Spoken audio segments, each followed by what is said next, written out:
Hello, welcome to the Saroy channel. Thank you so very much for joining me this evening, wherever you are in the world. And I do hope that you're doing exceedingly well and that life's treating you very kindly. And I just want to send each and every one of you loads and loads of love. And I've got a fabulous story for you tonight, so make sure you get that lovely hot cup of cocoa because you're definitely going to need it. And sending love to each and every one of you, and if you haven't subscribed to the channel, please do so. Click the notification bell and the thumbs up. And let's get started with tonight's story. Dear Sarah and all your lovely listeners, my name is Rachel, and my Bigfoot encounter happened when I was about 13 years old in 1993, and had such a profound dramatic effect on my life that it even influenced the direction of my life path in later years. I'm now a firm, staunch believer that there is no such thing as coincidence in this world, and that my interaction with this extraordinary creature was not an act of random chance, but a part of the great universal grand design and divine plan of the rich, vibrant tapestry of our human experience that I believe was clearly mapped out for me, possibly before I was even born. I believe we're all here to have a human experience in our physical bodies, and that our life paths lead us to those experiences that are often propelled by the life choices we choose to make and the roads we embark upon. In my opinion, nothing is ever an accident, because whether an experience turns out to be good or bad, inevitably we are being chiselled and moulded to become the very best versions of ourselves, and the unique individuals that we were clearly ordained to be. The more we spiritually evolve as human beings, the more enlightened, compassionate and loving we invariably become. Well, that's my belief anyway. I grew up in West Virginia with my older brother Nicholas and my younger sister Kate, and we grew up in an idyllic rural location not too far from the town of Charleston, and we lived in an exquisitely picture-perfect log cabin nestled in the heart of the emerald green valley and surrounded by a backdrop of the most gorgeous panoramic mountainous views and dreamy forests that literally stretched back for miles. I considered myself to be the luckiest girl in the entire world to grow up in such an extraordinary, beautiful, idyllic, heartwarming and magical place. My two siblings and I would spend the hot summer days cooling down in the woods, where the canopy of large trees would block out the heat of the day and allow just enough sun to dapple the forest floor in a very pretty light. I would play with my two siblings in the woods for hours on end, and we would play games like hide and seek, or even kick a ball around in the open clearing, and it was always the best place in the world to search for Easter eggs or to have picnics during the summer. We were fortunate because there was a gorgeous stream that travailed through the woods with a swift, forceful current that was surrounded by very large, imposing rocky boulders that were so magnificent that they looked like large works of art, and some were covered with beautiful layers of green moss. My all-time favourite spot to frequent in the woods was the enchanting rock pool with its imposing gushing waterfall, and as kids we would swim in that clear water almost every day during the summer months, often joined by other local kids who thought the woods on our land were like a piece of heaven. Naturally, living in this idyllic part of the world, we were exposed to the indigenous wildlife, and as invariably with such a great water supply meandering through the woods, it did attract a large deer population, including the inevitable raccoons and squirrels. It would seem that nobody hunted in our family, and I believe the animals saw our property as a safe retreat. Growing up, my mother stayed at home taking care of us and manning the fort, while my father worked in Charleston as a banker.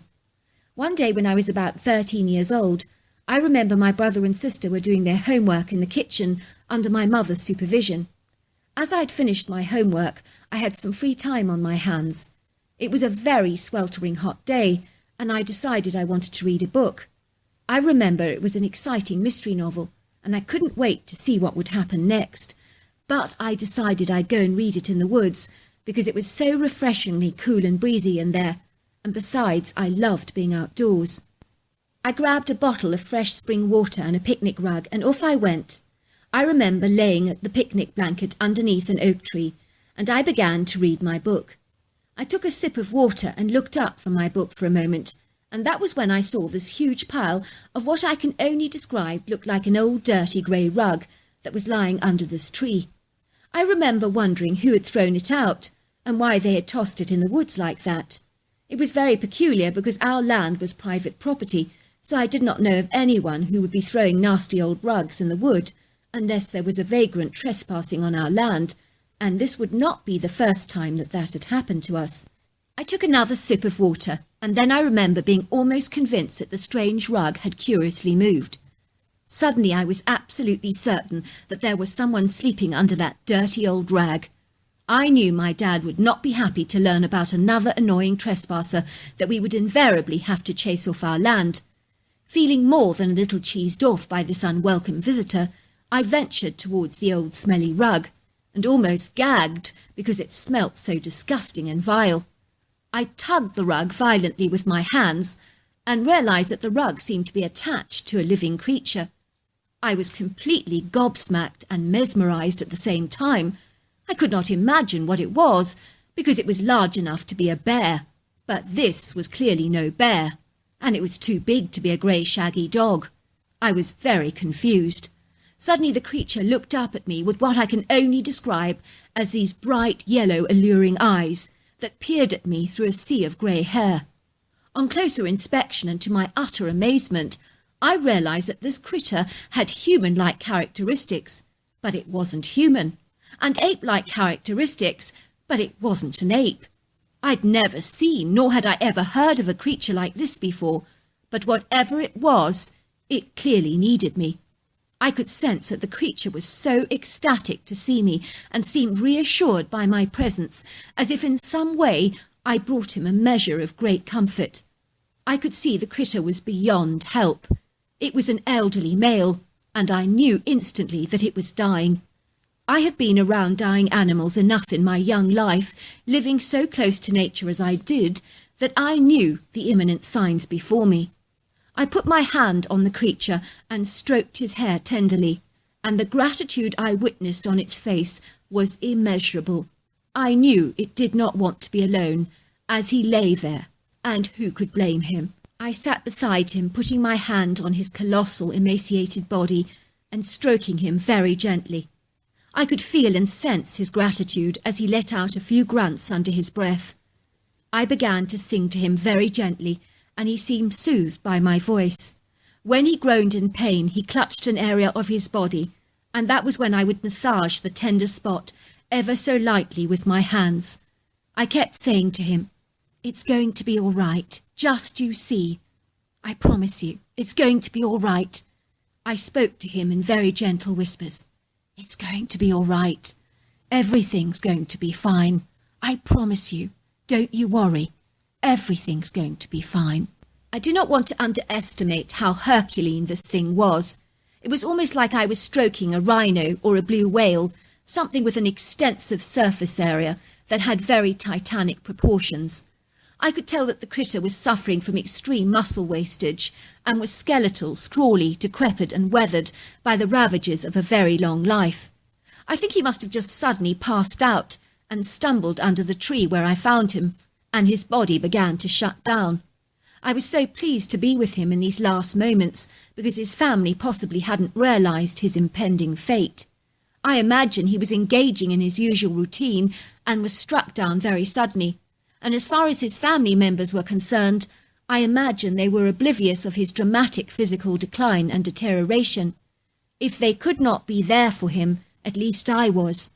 I remember grabbing the strange critter's hands, but they were so big that I could only squeeze a couple of his sausage-sized fingers, and when I did this, he made this very thankful grunt, as if I was reassuring him and watching over him. I know it sounds very odd, but I felt such a connection towards this creature. Possibly it was because of his humanness in the appearance, but somehow I felt such extraordinary love and compassion for him. This hairy humanoid opened its gorgeous golden eyes and looked at me with such incredible warmth. I kept reassuring him over and over again with soothing, calming words. I could feel the tears welling up in the back of my eyes, because I didn't want this extraordinary, unique and special beast to die. I think he sensed my shriveled, distraught emotions, because he reached out to touch me, as if to reassure me, which was so endearing that I was touched to the quick. I mean, this creature was dying for goodness sake, and it was actually trying to soothe me and calm me down. I opened my bottle of water and poured a little down its throat, which seemed to quench his dry throat, and he drank the cold liquid gratefully, all the while watching me with curious eyes. I do not know what you are, or who you are, I told him, but I know that you are very beautiful and very special, and I know that I shall never forget you as long as I live. I said this, cradling my body close to the creature's as if I'd known it all my life. I may have only met you a second ago, I told him, but I love you, and I always will. I knew he wanted me there, and I was so happy to be there for him. I put my hand on his thin, sinewy expanse of broad chest, and I could feel the heart beating very slightly, like a battery that's running out of steam, and growing fainter and fainter and fainter by the second. I knew it wouldn't be long now, before he finally breathed his last. I nudged the creature very gently and looked at him tenderly, and for a moment our eyes met. "It won't be long now," I said reassuringly. "Then you'll be going off to a wonderful, beautiful place." The creature grunted as if he understood my words, breathed his last, and finally he slipped away and died. I remember bursting into tears and shaking his body as violently as I could to try and wake him up and rouse him from his sleep, but he was well and truly deceased, and his body lay limp. I checked his chest, and his heartbeat had definitely stopped. So I ran back to the house, sobbing my heart out, inconsolable with grief, as if I had lost my best friend. My mother and brother could not get anything out of me, as I was so terribly upset. I remember my mother said, "Rachel, you're scaring me half to death. Has someone died?" I nodded my head and beckoned for them to follow me back into the woods, but when I returned to the place where I had discovered this extraordinary creature under that tree, his body had mysteriously been evacuated. It was utterly extraordinary, and I was so devastated. "It was here," I said. "A moment ago. It was here. I was here with it." "What was here?" my mother asked, looking mortified. "Rachel, you're scaring me. What was here?"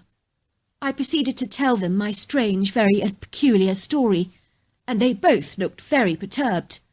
"Rachel," my mother said, "I've no idea what you saw, because I've never heard of such a creature before. But I'm glad you were there for it in its last moments. No one should ever have to die alone, human or animal."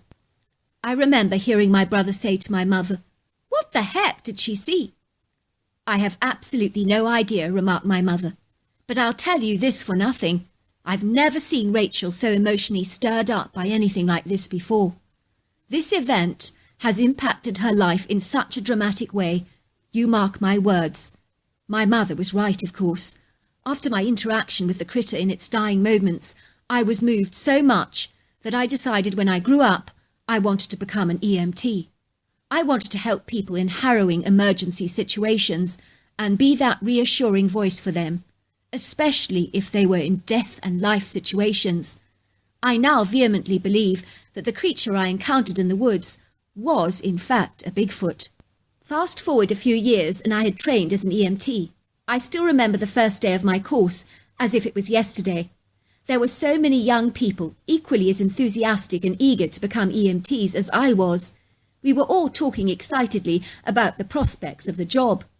I still remember the doctor coming into the room with a very sombre expression and telling us that he was going to show us a graphic video about life on the front line dealing with emergency situations, which he warned us was not for the faint-hearted. "Once you've seen the video, and you still want to be an EMT," he told us, "then and only then will I believe you. The job requires nerves of steel." He pointed to a pile of plastic bags. "If any of you need to throw up during the footage," he explained, "they're there for you." I remember thinking, what the heck? How could a video really be that horrific that we might actually need sick bags? Wasn't that not going a little bit overboard?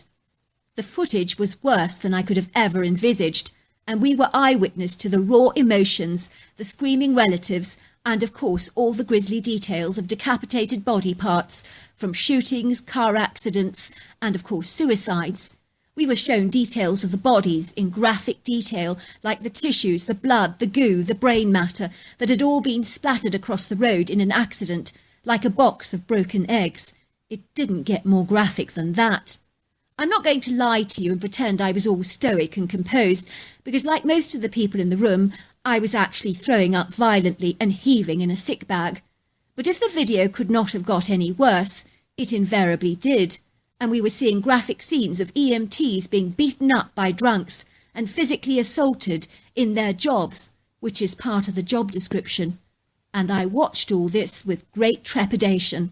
When the doctor finally returned back into the room, he asked us if anyone wanted to leave, and more than half of the potential applicants left at once, realising that they could never stomach a job in the front line.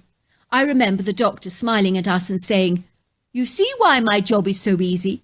Because now I know who's got what it really takes to do the job, without wasting my time with interviews." I think we were being shown this footage to see whether we had the grit and the steel to be able to deal with these challenging life and death situations, and I can assure you that nothing you could have said would have put me off becoming an EMT, because I was absolutely determined to follow what I believed was my life calling. I was to discover that being an EMT was such a rich, intimate experience for me, helping people in all kinds of scenarios, such as deadly car accidents, suicides, assaults, murders and shootings, and believe me, I saw it all. And even the video didn't do justice to what it really was like out there in those harrowing life and death situations, because believe me, it's graphic, it's bloody, and it's horrendous. As is the case with every EMT, there is usually a story that they will never ever forget. And my special story I'd like to share with you and your listeners that I really believe affirms that there really is life after death. So here is my story. It all happened when I was called out to an area in Charleston at about 9 o'clock at night. It appeared that a very young woman had been shot in the leg by her fiancé, who claimed it had been a dreadful accident. When we arrived at their Charleston home, the boyfriend was so inconsolable with grief and was sitting on the porch crying. He kept saying, "It's my fault, it's my fault, it was an accident, please help her," he begged. I looked at the girl and she stared at me with wide, terrified eyes. "I'm so scared," she said. "I'm sure I'm going to die. Please, please, don't let me die." I remember my hands were shaking violently as I tied a tourniquet on her leg. I could see blood was spraying out of her femoral artery at an alarming rate. "You're going to be fine," I kept reassuring her, although in my gut I knew things weren't looking at all good. The whole patio floor was covered in pools of blood, and I know it sounds weird, but I could actually taste and smell the iron in the air. At this stage my gloved hands were sliding and slipping all over the place from the blood, and my patient started slipping into unconsciousness as my partner was incubating her. I was tightening the tourniquet on her leg because the wound had not stopped bleeding. It was really out of control. Suddenly I heard this loud whooshing sound, which was so audible to me, and I kid you not, I saw the apparition of this woman slide out of her body, much like a card from an envelope. The next thing I knew was that she was seated on the ground, leaning over her body and staring down at herself. I remember she looked startled when she realised she was outside of her body, and she was watching us. She was surprised that we could actually see her. I will never forget her pleading expression on her face as we worked on her, trying to stop the blood flow. I really believe she wanted to live. I've never seen anything like this happen before, and I couldn't make any sense of it at all. Even my EMT partner witnessed this tumultuous event, and we kept working on the poor woman while she watched us so earnestly. But unfortunately we couldn't save her in time, because everything transpired way too quickly and she'd lost far too much blood. Suddenly the apparition of the girl vanished before us, and we had to cover up her whole body with a sheet. I kept wondering if she was still watching us, and it sent chills down my spine because I could sense and feel her around us. "Life extinct," I said, 9:06 p.m. "Did you see that?" I asked my partner, shaking. "The girl was outside her own body. She was watching us." "Like hell I saw it," said my partner, looking at me with wide eyes. We saw her ghost. She wanted to live, poor thing, but she's bled out so much we could never have saved her. Suddenly we saw the sobbing fiancé coming racing over to us. What have you done? He screamed, lashing out at me aggressively. You let her die! You let her die! How could you? I trusted you. He started slapping me very hard, in between violent sobs. Sir, I said, please sit down now. Calm down. I didn't kill your fiancé. I want to explain what happened. The bullet hit her femoral artery. She was bleeding out so fast, it was impossible to curtail the bleeding. There was nothing we could do, and the tourniquet was not working. I'm sorry, sir, but there was nothing we could do. Oh, my God! What have I done? Said the fiancé. It's my fault. It's my fault. Now calm down, I said. What happened? Do you remember? I was showing my fiancé how to use the revolver. She's been stalked by a weirdo at work and was certain this man was following her everywhere she went. I told her she needed to learn to use a revolver, and I kept going over and over what she needed to do, and I kept showing her over and over again. She really wasn't getting it easily. I began to show her the safety catch and how to pull the trigger. I kept repeating it because she just couldn't get it into her head how to do it. I was pulling the trigger several times during my demonstration, and the one time when I failed to use the safety catch, the rifle unloaded in her leg. It was an awful mistake. I tried to calm the man down, but he didn't seem to be able to be calmed because he was in such a terrible state. Later, I watched him being led away by the police because they had to take him for some interrogation because obviously he had actually shot her, so he was the prime suspect. Do you really think it was an accident? I asked my partner. Who knows, he said. It's a funny old world, the things that happen out here. They boggle the mind. I wonder if people would believe some of our stories. Probably not, I laughed. I sincerely doubt it. What do you think about the apparition we just saw? I asked him. I think it's proof beyond question that life beyond death really exists, he said. I do not believe we actually die. We live on. So there you are. That's my story. I just want to say that was the most incredible, incredible story. And I just want to thank you so very much for sending it to us and letting us really understand, Rachel, what it is like to be an EMT on the front line. That story of that girl being outside of her body, looking down on herself, and you actually physically seeing her apparition is shocking. That really is quite something. That must have been very harrowing for you and very traumatic. And as for your encounter with the Bigfoot in the woods, I'm just so grateful that you had the courage and the strength to literally calm that creature down. A lot of people wouldn't have had that amount of courage. And I think when you went back to look for it, it had clearly been taken away by its loved ones who clearly discovered it deceased. It obviously lived a very long life, but you were able to literally tune in to its energy, and it appreciated that so very much, because I agree with your mother. I don't think anybody would want to die alone. And I think we have an enormous amount in common with Bigfoots. Yes, you do get very aggressive ones out there, but this one was very, very amenable and very congenial. And what a wonderful encounter. Until next time, goodbye and good night.